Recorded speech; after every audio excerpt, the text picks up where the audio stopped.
Seigneur Jésus, parce que aujourd'hui je dois aller prêcher la bonne nouvelle à tout le monde, pour qu'ils se repentent du mal qu'ils font, car Dieu n'aime pas ça. Je dois vite aller me préparer pour aller. Enfin, je suis prête à y aller. Je vais prier avant de partir. Seigneur Jésus, je te remercie pour ton amour et pour ta grâce infinie dans ma vie. Merci pour ce nouveau jour. Je te demande pardon pour tous mes péchés. Je vais prêcher la bonne nouvelle que tu me demandes de faire dans Matthieu 28 versets 18 à 20. Jésus, s'étant approché, leur parla ainsi. Tout pouvoir m'a été donné dans le ciel et sur la terre. Allez, faites de toutes les nations des disciples, les baptisant au nom du Père, du Fils et du Saint-Esprit, et enseignez-leur à observer tout ce que je vous ai prescrit. Et voici, je suis avec vous tous les jours, jusqu'à la fin du monde. Je te demande, Père, de me protéger contre toute attaque du malin et fais que des âmes reviennent à la repentance au nom de Jésus. Amen. Voici un monsieur qui arrive vers moi. Je vais lui aborder, parce que je sens que Dieu me pousse vers lui pour une raison. Bonjour monsieur. Bonjour madame. Comment allez-vous? Je vais bien, merci, et pour vous? Je vais bien, grâce à Dieu monsieur, merci. Vous savez quoi, je vous ai apporté une bonne nouvelle. Laquelle madame? La bonne nouvelle est que Jésus vous aimait. Il revient bientôt, point, et ce que vous êtes prêts pour le retour du Christ. Mais qui est ce Jésus dont vous parlez? C'est notre Sauveur, notre frère, notre ami. Il est mort pour nos péchés. Il veut nous donner la vie éternelle. Il nous aime beaucoup. Waouh, je veux accepter Jésus-Christ.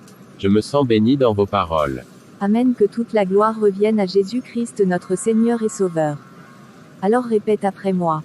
Seigneur Jésus, je te remercie pour ton amour, pardonne-moi mes péchés, entre tes mains je remets ma vie et mon âme, fais de moi ce que tu veux, je prends la décision aujourd'hui de te suivre, que ta volonté soit faite dans ma vie.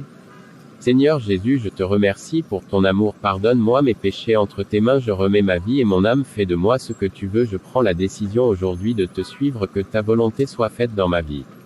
Amen. Amen. Bienvenue dans la famille mon frère. Merci sœur, je me sens si léger, je suis très contente d'avoir fait la paix à Christ. D'accord frère, à bientôt. À bientôt sœur et merci encore.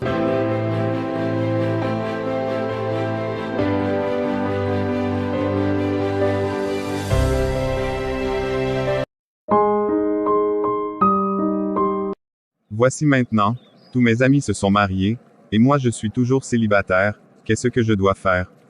Je suis en train de construire ma maison, et je n'ai encore personne pour vivre pour fonder mon foyer. J'ai envie de fonder un foyer, mais je suis très colérique, j'ai peur de ne pas y arriver, car je me mets en colère pour peu de choses. Tous mes anciens compagnons m'ont abandonné pour cela, mais j'essaie de ne pas être colérique, ce n'est pas ma faute. Bon, j'allais prendre le bus pour rentrer chez moi, mais j'ai envie d'aller me promener sur le parc. N'est-ce pas la Jeanne qui vient par ici? N'est-ce pas Jean qui est assis là? Je vais lui parler, car depuis le jour où je suis venu dans l'assemblée où il est, je sens qu'on a une connexion. Je vais profiter de ce moment pour lui avouer mon amour pour lui, car depuis le jour qu'elle est venue dans notre assemblée, j'ai eu un coup de cœur pour elle, j'avoue qu'elle est très belle. Bonjour Jean, comment vas-tu? Bonjour Jeanne, je vais bien, merci, grâce à Dieu, et vous? Je vais très bien, grâce à Dieu, merci. Tu sais, je voulais te parler de quelque chose. Tu sais sœur, moi aussi je voulais te dire quelque chose. Tu sais chérie, le frère Jean m'avait dit qu'il appréciait la sœur Marie. Quoi? Vraiment? Moi il m'a dit qu'il appréciait la sœur Jeanne. Moi, je préfère la sœur Marie pour lui car, elle est très gentille, mais la sœur Jeanne est très colérique. Peut-être qu'il est colérique pour toi, mais pas pour le frère Jean ma chérie. C'est vrai, on t'attend la suite de l'histoire. Je voulais te dire sœur que tu es vraiment très belle, depuis le jour que tu es venue dans notre assemblée, je n'arrête pas de penser à toi. Tu sais frère Jean, je voulais te dire la même chose, que tu me plais beaucoup. Alors veux-tu sortir avec moi sœur? Oui frère.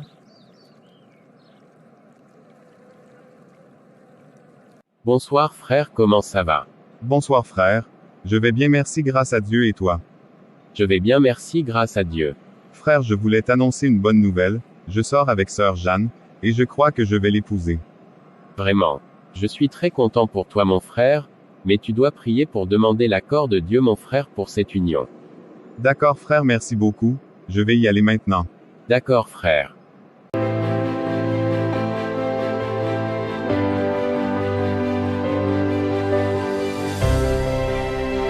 Quelle journée fatigante. Aujourd'hui, je dois aller voir le frère Thomas. Pour lui parler, du problème que je rencontre dans mon travail. Je ne sais plus quoi faire.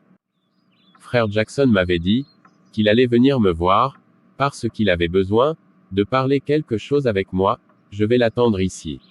Enfin, je suis arrivé, je vais sonner. Ah, j'entends quelqu'un sonner. Je vais voir qui est-ce. C'est toi, frère Jackson.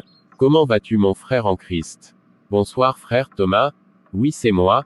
Je vais bien grâce à Dieu et vous, frère. Ça va très bien grâce à Dieu, mon frère. Tu m'avais dit hier que tu voulais me parler, asseyons-nous. Oui, frère Thomas, je voulais vous parler d'un problème que je vis actuellement dans mon travail. Vous savez que je dois travailler pour prendre soin de ma famille, et aussi j'aime Dieu, je ne veux pas perdre ma relation avec lui. Et maintenant je n'ai plus le temps pour aller à l'église, et même parfois je n'y vais pas car ma patronne veut que je fasse des heures supplémentaires et, si je n'accepte pas, elle se fâche. Je ne sais plus quoi faire dans cette situation. Tu sais, frère Jackson, le plus important dans ta vie doit être le Seigneur Jésus-Christ car il nous a aimés avant qu'on l'aime. Dieu peut te donner un autre travail mais le travail ne peut pas te donner la vie éternelle, car Dieu a dit, dans Matthieu 6 versets 19 et 20, ne vous amassez pas des trésors sur la terre, où la teigne et la rouille détruisent, et où les voleurs percent et dérobent, et il est aussi dit dans Matthieu 6 verset 33, toutes ces choses, dit Jésus, ce sont les païens qui les recherchent. Votre Père céleste sait que vous en avez besoin. Cherchez premièrement le royaume et la justice de Dieu, et toutes ces choses vous seront données par-dessus. Alors en quelque sorte est-ce ce que je dois quitter mon travail, frère Thomas? Oui, frère Jackson, concentre-toi sur ta vie chrétienne, et Dieu te tracera le chemin et il peut te donner un travail qui te donnera le temps pour le servir. Mais je n'ai pas d'économie, frère Thomas, comment vais-je prendre soin de mon foyer? Tu peux le demander à Dieu, car il est écrit dans Philippiens 4 le verset 6, ne vous inquiétez de rien, mais en toute chose faites connaître vos besoins à Dieu par des prières et des supplications, avec des actions de grâce. Je te conseille, frère, de prendre quelques jours de jeûne et de prière, et pour le problème d'économie dont tu parles, Dieu s'en chargera et prendra soin de toi car il l'a toujours fait. Je comprends, frère Thomas, je vais faire ça. Et aussi, frère Jackson, tu sais, si tu n'as pas de temps pour Dieu, il ne pourra pas faire de toi ce qu'il veut, et aussi il ne pourra pas t'emmener dans le chemin qu'il a tracé pour toi. Oh, merci beaucoup, frère Thomas, pour tous tes conseils.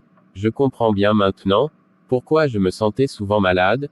Je sentais toujours des douleurs abdominales ou dans le dos ou dans le ceinture ou d'estomac, ou dans la tête. Pourtant quand j'étais concentré sur mon Dieu, je ne sentais pas ces choses auparavant. Car, c'est aussi le cas, tu ne peux pas accepter de perdre ta relation avec Dieu à cause du travail. C'est ça, frère, en premier lieu tu dois aller demander pardon à Dieu, d'avoir pris toutes ces distances avec lui et ensuite laisse Dieu travailler en toi. Merci beaucoup, frère Thomas, je vais demander à partir, maintenant, frère Thomas. D'accord, frère Jackson, bye bye, on se voit à l'église. Bye bye. Voilà, mes frères et sœurs, c'est tout pour cette vidéo, et n'oublie pas de vous abonner à notre chaîne YouTube Kisha Family, pour ne pas rater aucune de nos vidéos. Veuillez surtout de laisser un j'aime, de partager et commenter cette vidéo. C'était votre frère Jackson. Salut mes frères et sœurs. Mon nom est Jackson Charles. Et moi c'est Sœur Charles. Aux saints et fidèles frères en Christ, que la grâce et la paix vous soient données de la part de Dieu notre Père. Nous rendons grâce à Dieu, le Père de notre Seigneur Jésus-Christ, et nous ne cessons de prier pour vous. Bonjour Sœur Charles, comment tu vas? Bonjour frère Charles, je vais bien, merci, et toi? Par la grâce de Dieu, ça va, merci. Bon, aujourd'hui j'aimerais parler avec tous les chrétiens de cette génération. Laisse-moi vous dire qu'il ne reste plus beaucoup de temps pour régler notre affaire avec le Sauveur. Oui, c'est vrai. Le conseil d'aujourd'hui sera basé sur cette parole que nous trouvons écrite dans le livre de Romains chapitre 12 le verset 2. Il est ainsi écrit, « Ne vous conformez pas au siècle présent, mais soyez transformés par le renouvellement de l'intelligence, afin que vous discerniez quelle est la volonté de Dieu, ce qui est bon, agréable et parfait. » Amen. Que toute la gloire revienne à notre Seigneur et Sauveur Jésus-Christ. Amen. Et ce verset nous enseigne combien il est important de nous soucier de notre relation avec Dieu. C'est pourquoi mes frères et sœurs, ne laissez pas que le monde vous domine par ses œuvres. Ah oui, car il est écrit, nous savons que nous sommes de Dieu, et que le monde entier est sous la puissance du malin. 1 Jean chapitre 5 le verset 19. Jésus-Christ lui-même a déclaré que « Nul ne peut servir deux maîtres à la fois ». Matthieu 6 verset 24, cette parole nous aide à comprendre qu'il est impossible de plaire au monde et à Dieu en même temps. Mes frères et sœurs, ne soyez pas comme ceux qui aimeraient avoir la faveur de Dieu sans obéir à sa volonté.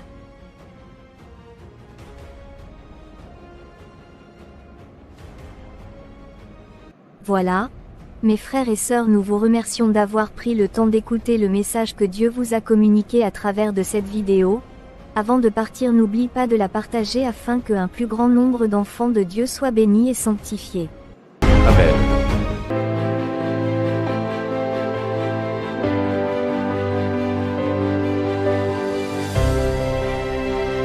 Je vous salue dans le nom de Jésus, mon nom est frère Jackson. Je vous salue aussi mes frères et sœurs dans le Seigneur, mon nom est sœur Kimberline. Nous allons vous présenter une feuilleton animée chrétienne, qui s'appelle « Mes vœux avec mon Dieu », sur notre chaîne YouTube Kisha Family. Et aussi nous voulons vous demander de vous abonner à notre chaîne YouTube Kisha Family, de liker et de partager cette feuilleton afin qu'une âme soit sauvée, à travers votre partage. N'oubliez surtout pas de commenter aussi tous les épisodes, afin de nous aider à nous améliorer. Dites-nous en commentaire ce que vous en pensez, mes frères et sœurs en Christ. Merci pour votre patience et votre aide. Je vous souhaite bon visionnage.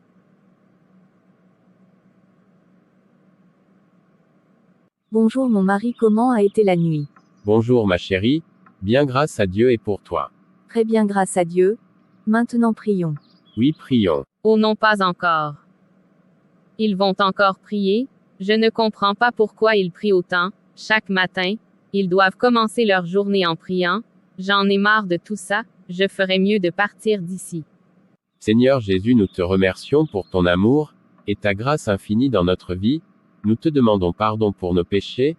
Je te remets ma vie et ma famille. Que cette journée soit pour nous un sujet d'allégresse et de joie au nom de Jésus. Je te remets mes enfants, que ta grâce soit en abondance sur eux. Au nom de Jésus. Amen. Amen. Bien. Mon amour, allons à la salle. Je vais te chercher quelque chose à manger. D'accord mon cœur. J'ai tellement faim. Je dois vite apporter la nourriture à mon mari, car il va aller travailler. Où vas-tu habiller comme ça? Tu as oublié que nous sommes chrétiens. Va m'enlever cette chose tout de suite. Mais papa, c'est comme ça que je m'habille toujours. Je sors avec des amis, et en plus c'est toi et maman qui sont chrétiens, moi je ne le suis pas. J'ai dit tout de suite. Et où as-tu trouvé ces choses? Je les ai achetées avec mon argent de poche, papa. Oh bravo, tu n'auras plus d'argent de poche, alors c'est fini? Je ne te comprends pas. Je ne t'ai pas élevé comme ça. Je prie Dieu pour que tu changes ma fille. J'ai terminé. Qu'est-ce qui fait tout ce bruit dans la salle? Laisse-moi aller voir. Qu'est-ce qui se passe ici? Pourquoi tout ce bruit? Regarde, c'est notre fille. Regarde comment elle s'est habillée. Quoi, ma fille? Combien de fois devons-nous te parler de ta façon de t'habiller? Maman, arrête. Je m'habille comme je veux. Je ne suis pas chrétienne comme vous. Laissez-moi partir maintenant. Mais ma fille, oh mon Dieu, pourquoi ça? Seigneur, je sais que c'est toi qui m'as donné cet enfant. Je remets tout entre tes mains. Que ta volonté soit faite dans sa vie. Pardonne-la. Je t'en prie, Seigneur. Ne la punis pas dans ta justice. Montre-la le chemin de la vérité. Amen. Ne pleure pas. Dieu est au contrôle de tout. On peut rien faire pour l'instant. Laissons Dieu agir. Je dois aller au travail maintenant. Merci pour le déjeuner, c'était délicieux. Je t'aime. D'accord. Je t'aime aussi. Passe une bonne journée avec Jésus.